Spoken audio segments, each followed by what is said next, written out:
له ومن يضلل فلا هادي له وأشهد أن لا إله إلا الله وحده لا شريك له وأشهد أن محمدا عبده ورسوله يا أيها الذين آمنوا اتقوا الله حق تقاته ولا تموتن إلا وأنتم مسلمون يا أيها الناس اتقوا ربكم الذي خلقكم من نفس واحدة وخلق منها زوجها وبث منهما رجالا كثيرا ونساء واتقوا الله الذي تساءلون به والأرحام إن الله كان عليكم رقيبا يا أيها الذين آمنوا اتقوا الله وقولوا قولا سديدا يصلح لكم أعمالكم ويغفر لكم ذنوبكم ومن يطع الله ورسوله فقد فاز فوزا عظيما أما بعد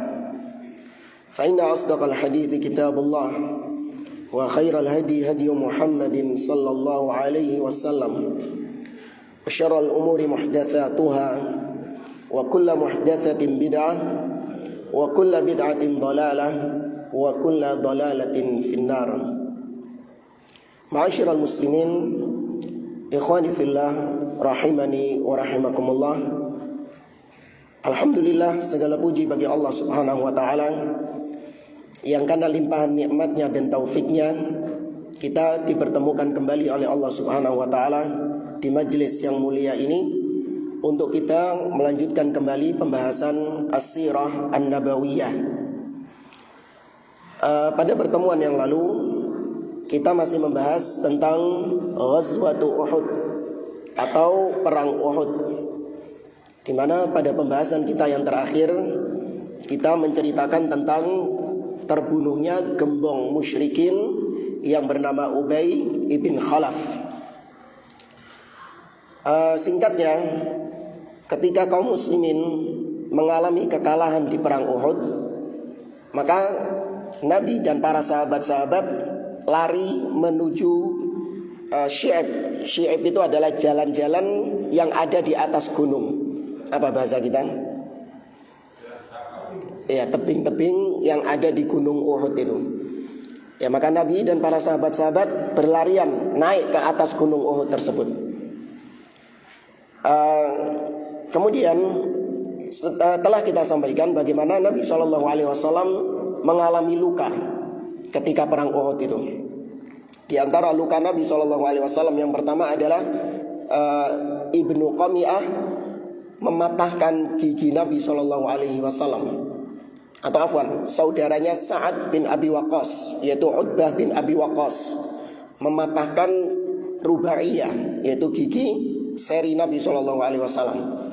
Kemudian Ibnu Qami'ah menghantam kepala Nabi sehingga penutup kepala atau helm yang dipakai oleh Nabi rusak, dan besinya helm itu tembus ke pipinya Nabi SAW. Ini luka yang kedua. Dan yang ketiga, Nabi SAW pernah jatuh di perang Uhud di jebakan yang dibuat oleh Abu Amir Al-Fasiq. Jadi mereka bikin jebakan-jebakan dan Nabi pernah terperosok di lubangnya Abu Amir Al-Fasiq ini. Ya, ini diantara luka-lukanya Nabi SAW. Penulis di sini kemudian menyebutkan tentang bagaimana para sahabat berusaha untuk menyembuhkan luka Nabi SAW. Kata beliau, "Falamma hada al-amru akhadha as-sahabatu radhiyallahu anhum yudawuna jirahar Rasul sallallahu alaihi wasallam."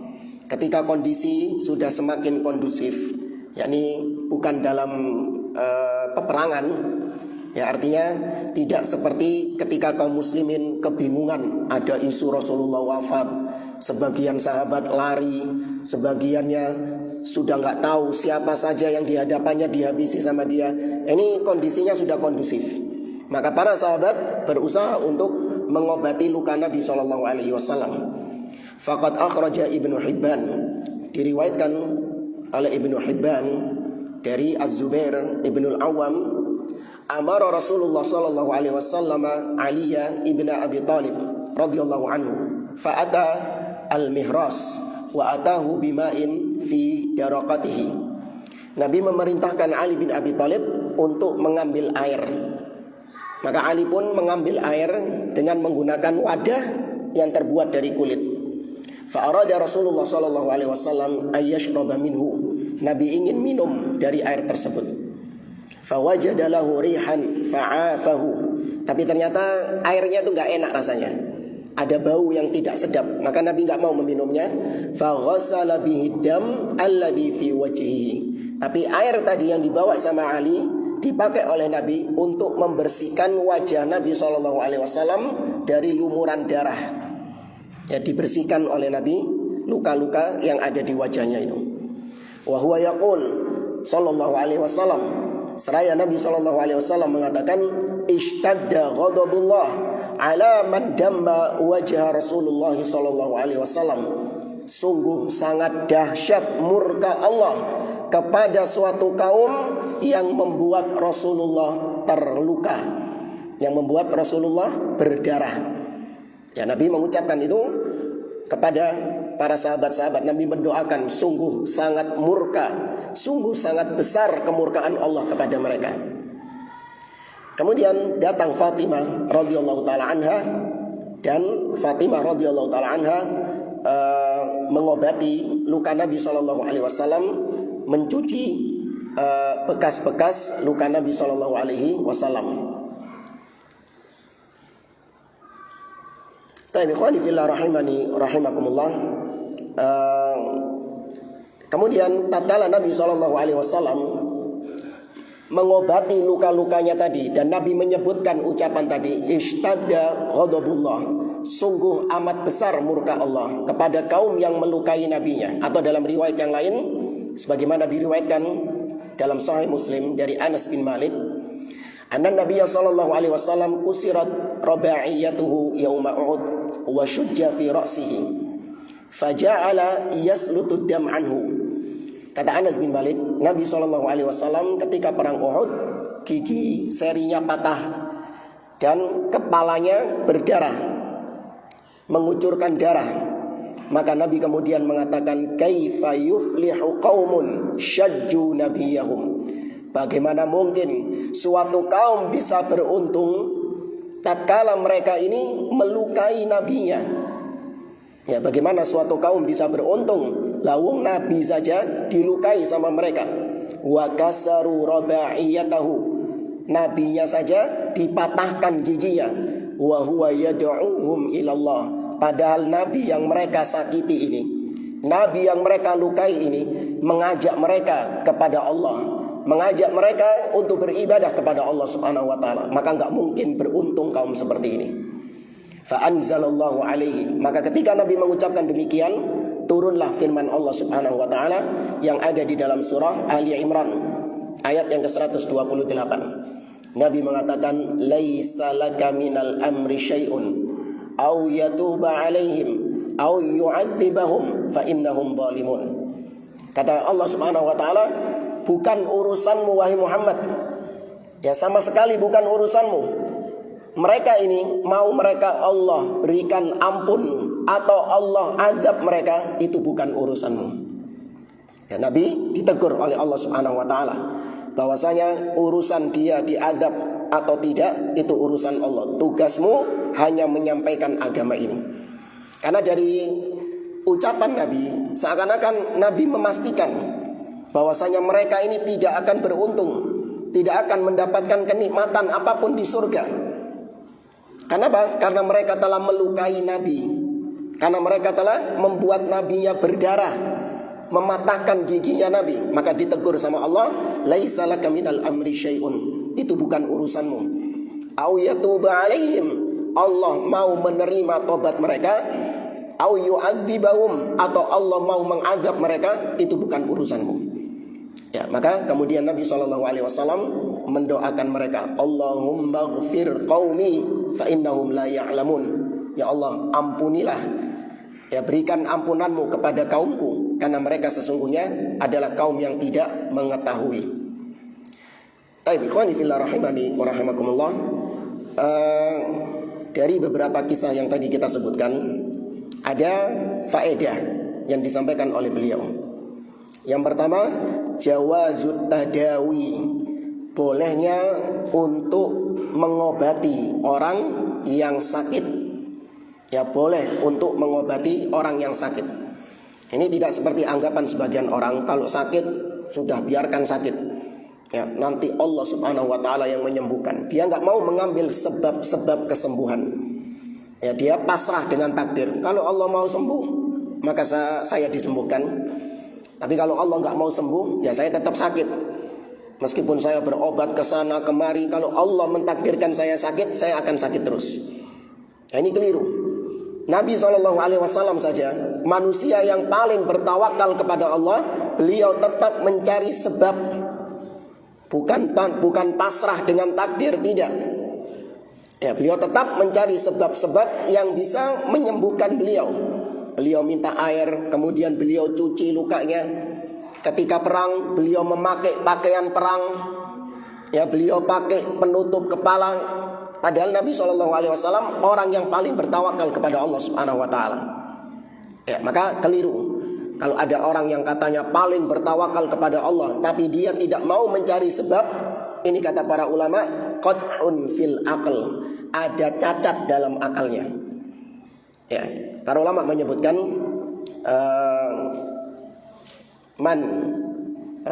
kata para ulama, man ja'ala al-asbab au man tawakkala 'ala al-asbab fahuwa musyrikun billah. Barang siapa yang dia bertawakal hanya kepada sebab-sebab, maka dia telah berbuat syirik kepada Allah Subhanahu wa taala. Seakan-akan sebab-sebab itulah yang menyembuhkan dia. Sebab-sebab itulah yang menyelamatkan dia, padahal tidak. Allah Subhanahu wa taala yang menyembuhkan. Tapi sebaliknya, man tarakal asbab allati hiyal man tarakas sabab alladhi huwa sabab qadhun fil aql. Tapi barang siapa yang meninggalkan sebab yang memang itu adalah sebab, maka ada cacat dalam otaknya, ada cacat dalam akalnya. Ya, orang yang sakit, dia akan mencari sebab kesembuhan, entah dengan cara yang syar'i ataupun dengan cara-cara yang hakiki, sebab-sebab yang hakiki.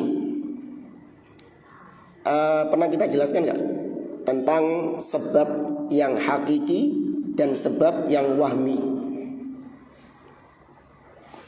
Belum ya? Tapi ini bisa menjadi pegangan kita untuk kita mencari sebab-sebab dalam menjalankan kehidupan ini. Entah sebab kesembuhan, atau sebab rizki, atau sebab keselamatan, dan yang lainnya. Baik, yang pertama adalah as-sabab al-hakiki, sebab yang hakiki. Kenapa dikatakan sebab hakiki? Karena memang ada kaitan antara sebab dengan akibatnya. Ada kaitan memang. Ya, antara sebab dengan akibat itu ada kaitan, connect antara sebab dan akibatnya. Nah, ini terbagi lagi menjadi dua. Yang pertama syar'i, sebab yang syar'i, yaitu dengan dalil.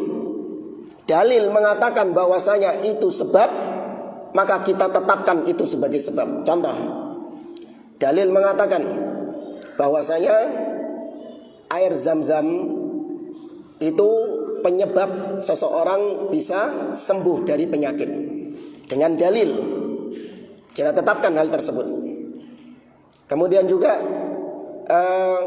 kurma ajwa, ketika dimakan di pagi hari 7 butir, kata Nabi SAW, man tasabbaha bisab'ati tamrah au bisab'ati ajwa la yadurruhu fi dzalikal yaum summun wala sihrun. Barang siapa yang sarapan pagi dengan 7 butir kurma ajwa, maka di hari tersebut dia tidak akan terkena sihir dan juga tidak akan terkena racun. Maka ditetapkan, ya, kurma, 7 butir kurma di pagi hari itu bisa menghindarkan seseorang dari racun dan dari sihir. Dengan apa kita tetapkan sebab ini? Dalil.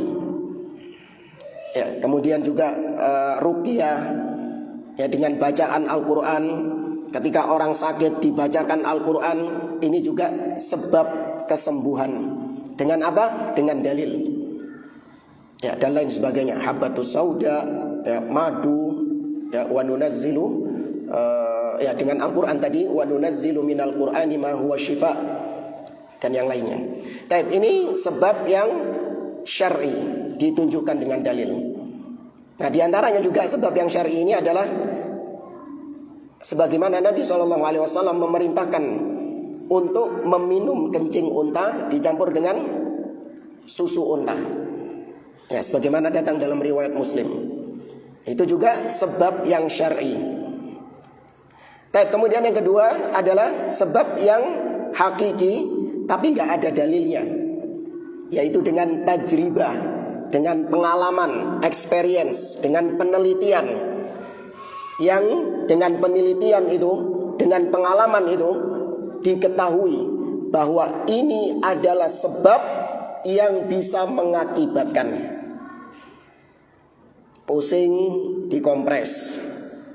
Ya, pusing dikompres. Ada dalilnya? Ada dalilnya dikompres? Nggak ada. Tapi berdasarkan pengalaman, dengan kompres tersebut bisa menghilangkan, bisa menjadi sebab dihilangkannya demam, ya, dihilangkannya pusing dan penyakit yang lain. Maka ini boleh untuk dilakukan karena ada keterkaitan antara sebab dengan akibat. Ada koneksi antara sebab dan akibat, dan koneksinya itu langsung. Paham ya? Koneksinya itu langsung. Demam dikompres. Antara yang sakit dengan kompresannya itu koneksinya langsung nggak? Langsung. Maka ini kita tetapkan menjadi sebab yang hakiki. Boleh digunakan. Minum Panadol, Bodrek, ya, paracetamol. Ada dalilnya nggak? Ada dalilnya Panadol, Bodrek? Nggak ada. Boleh nggak kita gunakan? Ya, boleh dari sisi tajribah, dari sisi penelitian, bahwa memang setelah diteliti, ya, setelah diteliti diketahui bahwa Panadol ini memang menjadi sebab yang mengakibatkan kesembuhan. Tetap kita meyakini yang memberikan kesembuhan siapa? Allah. Ya, hatta yang syar'i tadi, minum zam-zam, ya, makan kurma, tetap kita meyakini yang menyembuhkannya siapa? Allah, bukan zam-zamnya, bukan kurmanya yang menyembuhkan. Tetap kita meyakini Allah sebagai yang memberikan kesembuhannya, memberikan keselamatannya. Seperti juga misalnya naik motor pakai helm. Ya, naik motor pakai helm, ada dalilnya? Ada dalilnya naik motor pakai helm? Nggak ada. Tapi boleh nggak dipakai? Itu sebab yang hakiki. Dari mana kita tahu? Tadi dari pengalaman dan penelitian, dan koneksinya langsung. Ketika seorang jatuh, kepalanya menyentuh aspal, maka benar-benar helm ini menjadi sebab kepalanya selamat dari benturan. Dengan penelitian tersebut, ya, maka boleh digunakan. Nah, ada sebab-sebab yang wahmi. Sebab-sebab yang wahmi ini adalah diduga sebab padahal bukan sebab. Ya, diduga sebab padahal dia bukan sebab. Contoh jimat. Ya, seorang pakai jimat supaya bisa laris dagangannya, supaya bisa terhindar dari mara bahaya. Pakai jimat supaya bisa sembuh. Tapi ada dalilnya nggak? Jimat ini secara syar'i nggak ada. Adapun secara ilmiah ada nggak? Nggak ada, nggak nyambung antara jimat yang dia pakai dengan akibat yang dia dapatkan. Tidak ada koneksi, nggak nyambung. Maka berarti ini sebab yang wahmi, yaitu sebab yang diduga sebab, tapi padahal dia bukan sebab. Ya, apalagi contohnya misalnya, pakai air, minum air bekasnya kiai, bekasnya ustadz, ya, barokah, bisa bikin pinter.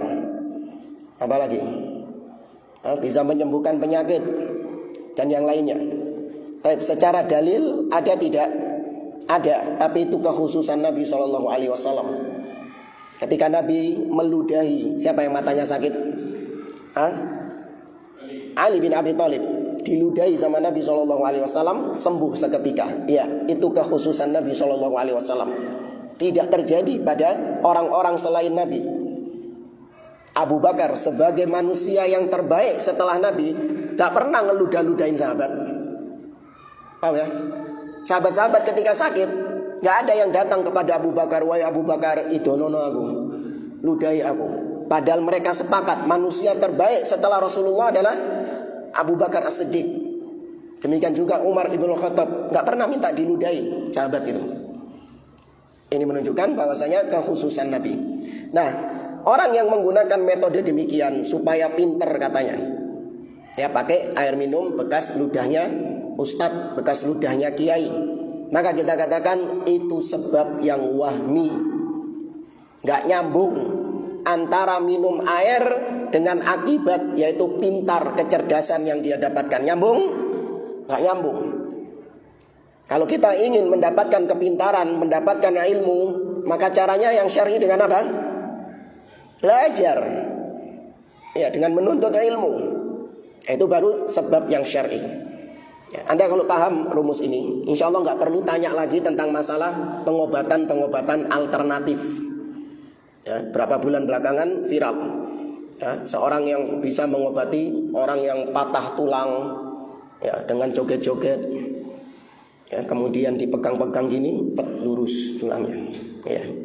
Ingat ya, Ahlus Sunnah, seorang muslim tidak tertipu dengan hasil. Awas. Jangan mengatakan, oh kan hasilnya beneran bisa Ustaz. Ya, hasilnya kan beneran bisa. Kenapa kita nggak percaya dengan metode seperti ini? Enggak. Kita tidak melihat hasil, tapi yang kita lihat adalah proses. Ya, ibarat seperti misalnya jamaah, ada dua orang sama-sama melakukan perjalanan ke Jakarta naik motor. Orang yang pertama taat rambu-rambu lalu lintas, ya pakai helm, ya kemudian kecepatannya juga diperhatikan sama dia. Tapi qadarullah tengah jalan kecelakaan dia. Kecelakaan. Sedangkan orang yang kedua sama berangkat ke Jakarta naik motor juga, tapi dia tidak memperhatikan keselamatannya. Remnya blong, lampunya mati, nggak ada spionnya, nggak pakai helm, lawan arus, bayangkan. Ya, Surabaya Jakarta lawan arus. Tapi nyampe jamaah, toto daerah Jakarta, orang kedua ini. Maka kalau antum ditanya, cara siapa yang lebih baik? Yang pertama atau yang kedua? Yang benar itu yang mana? Yang pertama atau yang kedua? Yang pertama kecelakaan. Yang keloro tutup, nyampe. Siapa yang paling benar di antara mereka? Yang pertama meskipun kecelakaan. Ya, sama juga dengan pengobatan-pengobatan. Kalau orang itu melakukan pengobatan yang hakiki, entah dengan cara yang syar'i atau dengan cara penelitian tadi, ternyata tidak kunjung mendapatkan kesembuhan, itu sudah benar. Daripada yang pakai jimat, berobat ke dukun, 1 hari langsung sembuh, ini salah meskipun waras. Paham jamaah? Ini yang tidak dipahami oleh sebagian kaum muslimin. Mereka hanya melihat hasilnya, tidak melihat kepada prosesnya. Ya, seorang muslim dia harus melihat proses yang dia lakukan, jangan tertipu dengan hasilnya. Tapi ini faedah yang pertama dari kisah yang tadi kita sebutkan, bolehnya berobat. Itu bukan menghilangkan tawakal ya. Jangan dianggap orang yang berobat itu kemudian, wah kau ini gak tawakal. Ya, sudah biarkan Allah yang maha menyembuhkan, bukan dokter yang menyembuhkan. Enggak. Kita ke dokter hanya untuk mencari sebab, bukan nyari kesembuhan. Kesembuhan kita mintakan kepada Allah Subhanahu wa taala, tapi Allah memerintahkan kita untuk mencari sebab. Nabi SAW juga memerintahkan mencari sebab. Ihris ala ma yanfa'uka wasta'in billah. Berusahalah engkau untuk mendapatkan apa yang bermanfaat bagi dirimu. Baru kemudian wasta'in billah, mintalah pertolongan kepada Allah Subhanahu wa taala.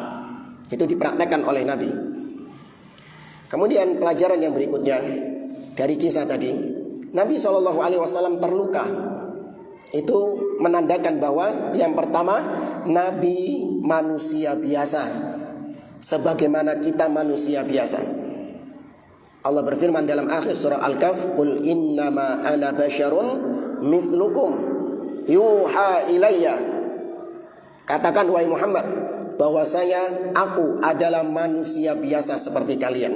Ya, Nabi SAW sama seperti kita. Beliau juga sakit kalau terluka. Beliau juga punya nafsu, makanya beliau menikah. Beliau juga lapar, makanya beliau makan. Beliau juga haus, makanya beliau minum. Bahkan beliau lupa.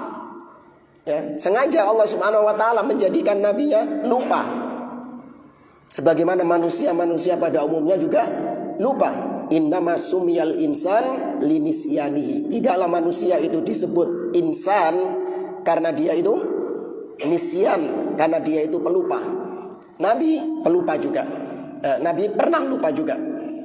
Sebagaimana diriwayatkan, Nabi pernah sholat sampai bablas 5 rakaat. Lupa. Ya, bablas 5 rakaat. Sehingga para sahabat mengatakan, "Ya Rasulullah, hal zida fis shalah?" Wahai Rasulullah, apakah ada tambahan dalam salat? Qad shallaita khamsan, kau barusan telah salat 5 rakaat. Nabi mengatakan, "Innama ana basyarun." Sesungguhnya aku manusia seperti kalian. Nasitu kama tansaun, aku lupa sebagaimana kalian lupa.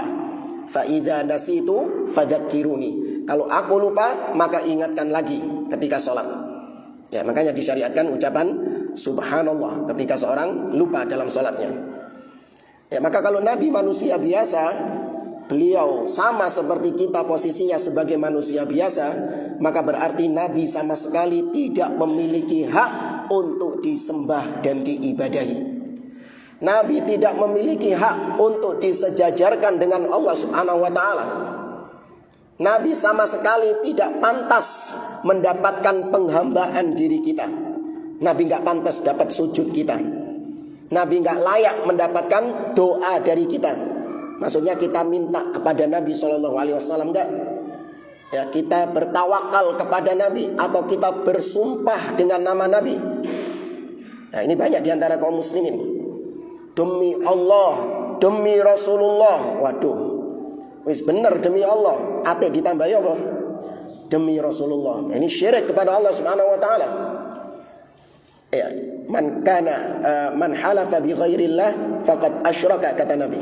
Barang siapa yang bersumpah dengan nama selain Allah, maka dia telah berbuat syirik.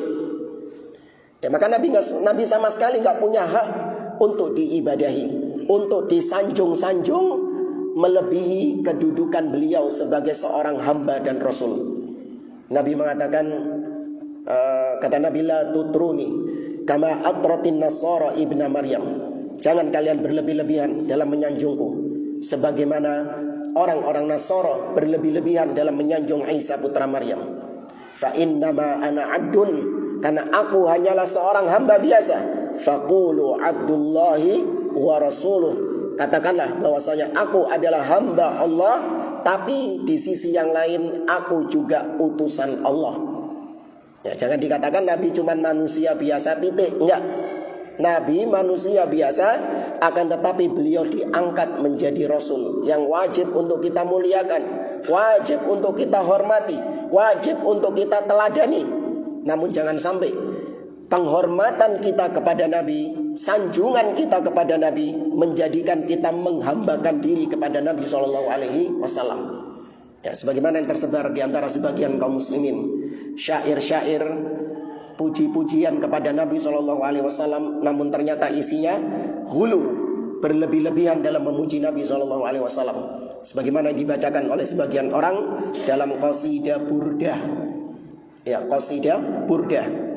Dalam qasidah burdah ada kalimat kesyirikan kepada Allah, bentuk hulu kepada Nabi SAW. Ya akramal khalqi, ma liman aludhu bihi siwaka inda hululi hadithil amami.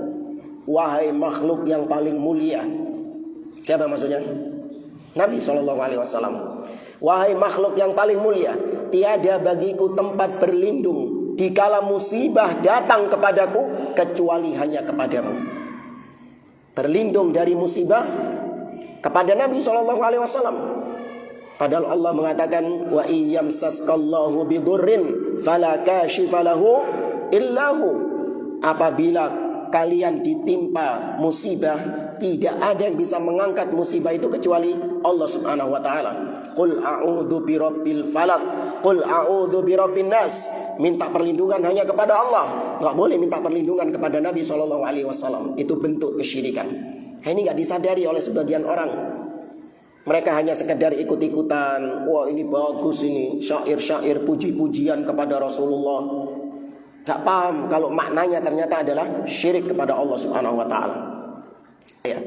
Baik, ini dari Nabi terluka kita mendapatkan pelajaran bahwa Nabi adalah manusia biasa yang sama bisa terluka sebagaimana kita juga bisa terluka. Kemudian pelajaran ketiga, Nabi SAW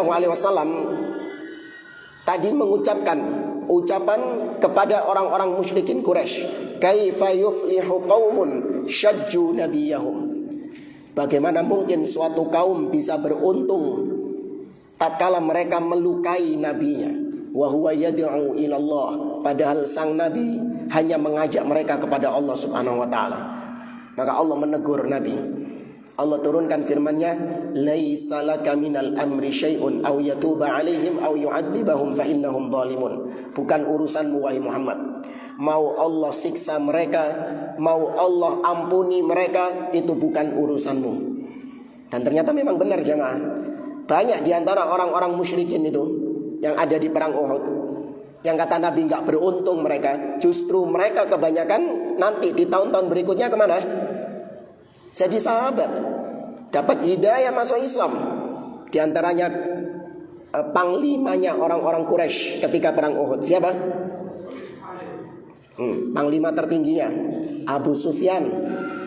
Sama juga dengan istrinya, yang dalam riwayat meskipun diperselisihkan oleh para ulama, dia memakan hatinya Hamzah bin Abdul Muttalib. Bojone Abu Sufyan ini siapa? Hindun bintu Utbah. Tapi riwayatnya diperselisihkan oleh para ulama. Ala kulli hal, mereka masuk Islam.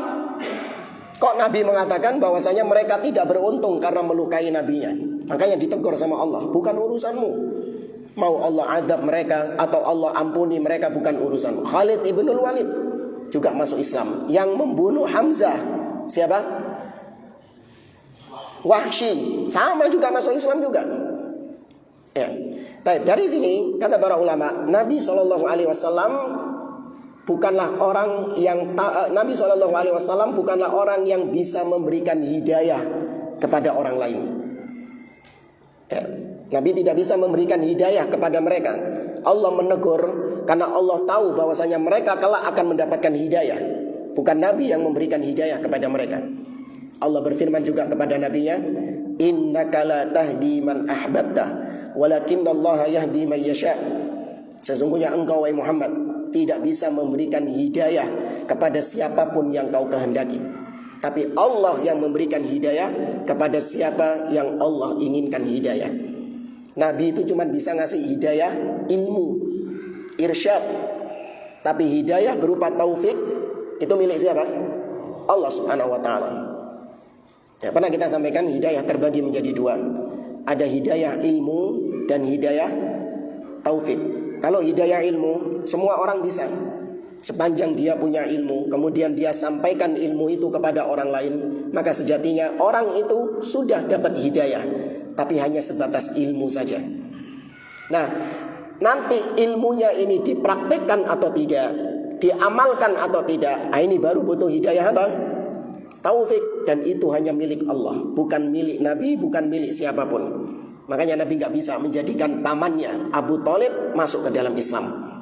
Nabi bisa memberikan hidayah ilmu, namun taufik milik Allah Subhanahu wa taala. Wa innaka latahdi ila siratin mustaqim, kata Allah. Kau wahai Muhammad, sungguh kau benar-benar bisa memberikan hidayah ke jalan yang lurus. Maksudnya hidayah berupa ilmu, bukan hidayah berupa taufik. Cabang dari pembahasan ini, hidayah taufik terbagi lagi menjadi 4. Ya, hidayah taufik terbagi lagi menjadi 4. Yang pertama al-fahmu, hidayah berupa pemahaman. Itu juga taufik dari Allah Subhanahu wa taala. Ada orang dengerin pengajian daurah mulai pagi sampai sore, dengarkan daurah. Sepanjang seharian itu dia dengerin daurah, satu pun gak ada yang paham dari yang disampaikan oleh ustadznya. Gak paham, wala satu pembahasan gak paham sama sekali. Padahal jamaah yang lain paham. Bukan dia regut, enggak. Ngerungono deh, dengerin dia. Tapi ya gimana lagi? Namanya pemahaman itu taufik dari siapa? Allah. Ustadznya gak bisa maksa dia supaya paham, gak bisa. Ini kata ustadznya, gak paham inti. Enggak, saya sederhanakan bahasanya. Disederhanakan, tetap gak paham. Gak paham. Inti pahamnya pakai bahasa apa?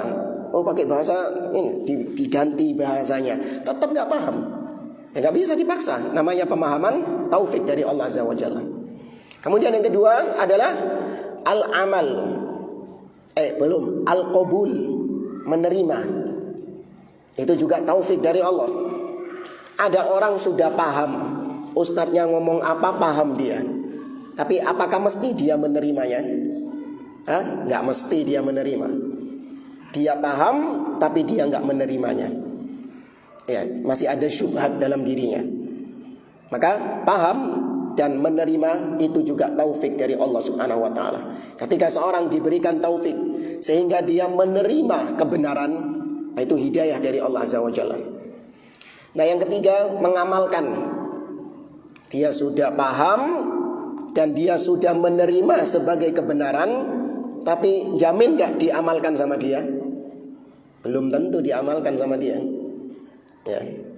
Orang sudah paham kalau rokok itu haram, dan dia sudah menerima kalau rokok itu haram. Ya, ketika ditinggalkan berat baginya. Ini belum dapat taufik. Atau misalnya dia paham zina itu haram.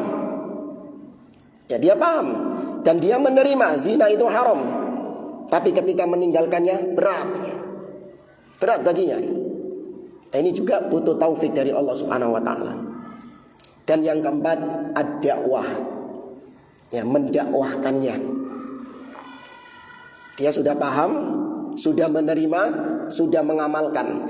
Tapi ketika mengajak orang lain, itu butuh taufik juga dari Allah. Ya, saya menerima kok. Saya juga paham sudah. Dan saya sudah mengamalkan itu. Ya sudah, ajak orang lain. Enggak sih, nanti dulu saja. Ya, saya takut dibully. Saya takut dicaci, saya takut diboikot. Ya, itu juga butuh taufik dari Allah Subhanahu wa taala. Baik, kita lanjut lagi ke faedah dari kisah tadi. Yang keempat, di antara pelajaran dari kisah tadi adalah Nabi tidak tahu hal gaib. Ya, Nabi SAW tidak mengetahui perkara-perkara yang gaib. Allah Azza wa Jalla mengatakan dalam surat Al-A'raf, kata Allah Subhanahu wa taala, "Qul la amliku li nafsi naf'an wa la darran illa ma syaa Allah."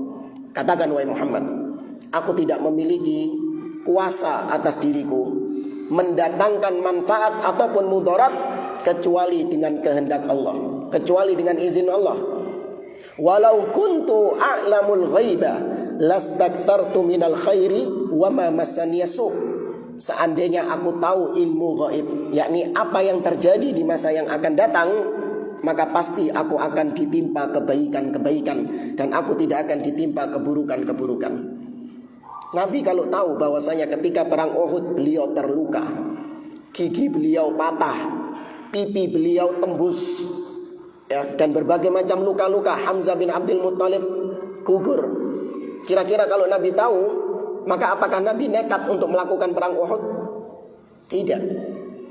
Ya, Nabi tidak akan nekat melakukan perang Uhud. Seperti misalnya ketika Nabi ke Taif, dakwah ke Taif, sampai di Taif, diapakan Nabi SAW? Dibalangi waktu. Taif, seandainya Nabi tahu ilmu gaib, kira-kira Nabi masih nekat berangkat nggak? Nggak akan. Apa manfaatnya? Satupun penduduk Taif nggak ada yang mau beriman kepada Nabi SAW. Udah gitu pulang-pulang Nabi dilempari batu. Ini semua menunjukkan Nabi tidak tahu hal gaib. Ya, Nabi SAW tidak mengetahui yang gaib.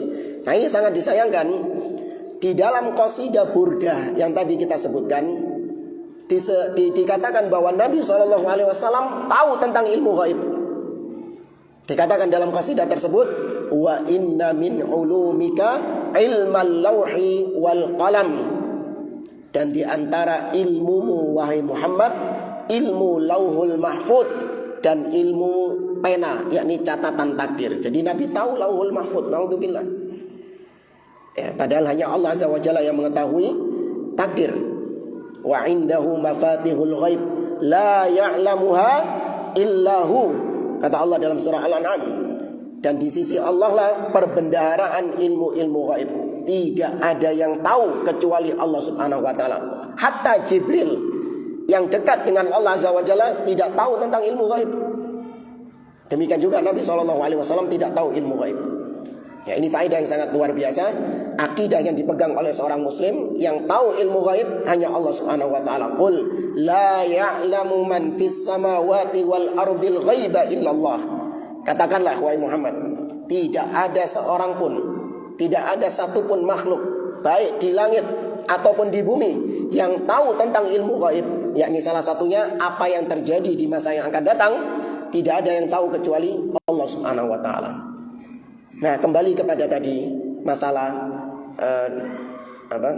sebab tadi. Ustaz, ada dukun, dia tuh kalau meramal kedaden temenan. Ya, dia ketika meramal beneran seperti yang diucapkan. Apakah kita mempercayainya? Betul seperti yang diucapkan loh sama dia. Maka sama kaidahnya seperti tadi. Seorang muslim ahlus sunnah tidak melihat hasil, tapi dia lebih berpegang dengan dalil Al-Quran dan Sunnah daripada realita yang dia lihat di lapangan. Ya. Dalil mengatakan bahwa yang tahu ilmu gaib hanya Allah. Sedangkan realita di lapangan, dia melihat dukun juga tahu ilmu gaib. Maka mana yang antum pegang? Realita yang antum lihat atau dalil yang ada di dalam Al-Quran? Mana yang antum pegang? Dalil. Jangan berpegang dengan realita jamaah. Karena realita kebenarannya itu relatif. Sedangkan dalil kebenarannya mutlak, absolut, pasti benar. Apa yang kita lihat, apa yang kita dengar, ya itu relatif kebenarannya. Bisa benar, bisa salah. Ya, tapi kalau dalil itu kebenarannya absolut, mutlak. Sehingga kita lebih berpegang dengan dalil daripada realita. Contoh kasus. Ini sedang terjadi gerhana, misalnya nih. Dan ini yang terjadi beberapa hari kemarin. Sedang terjadi gerhana. Adzan. Baik, kita dengarkan adzan dulu, setelah itu kita lanjutkan.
Baik, dari apa yang kita sampaikan tadi, bahwasanya kita lebih berpegang dengan dalil daripada berpegang dengan realita. Contoh kasus, ketika terjadi gerhana, Nabi SAW mensyariatkan bahwasanya pelaksanaan sholat gerhana baru dilaksanakan ketika memang sudah terlihat gerhana tersebut. Ya, ketika gerhana sudah terlihat, baru kemudian dilaksanakan sholat gerhana. Nah, yang terjadi di Pasuruan ini misalnya, ketika terjadi gerhana, maka tertutup dengan awan gerhana tersebut. Setelah itu, ini misalnya ini ya, antum diberi siaran langsung dari pesawat luar angkasa yang sedang ngambil gambar proses terjadinya gerhana tersebut. Antum lihat di layar itu, sedang terjadi gerhana sekarang. Baik, maka apa yang antum jadikan landasan? Dalil yang memerintahkan untuk antum melihat dengan mata kepala atau siaran langsung dari pesawat luar angkasa itu yang menyiarkan tentang proses terjadinya gerhana. Mana yang antum pakai?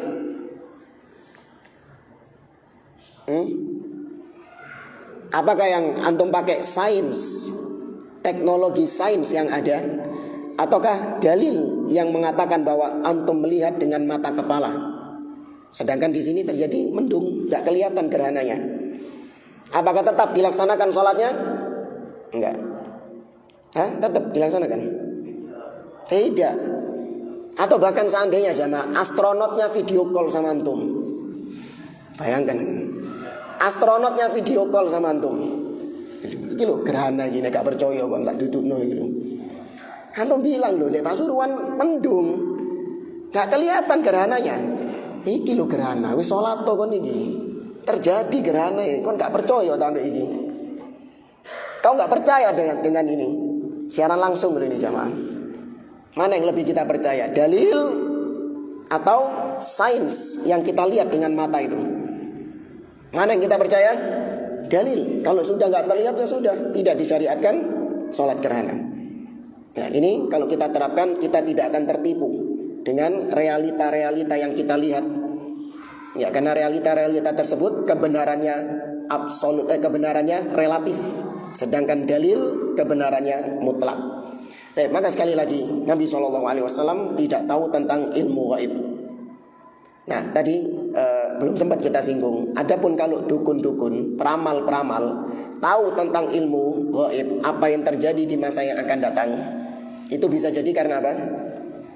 Nah, dari syaitan, jin yang mencuri informasi-informasi dari langit. Yang kata Allah Azza wa Jalla, illa man istaraqas sam'a fa'atba'ahu shihabun mubin.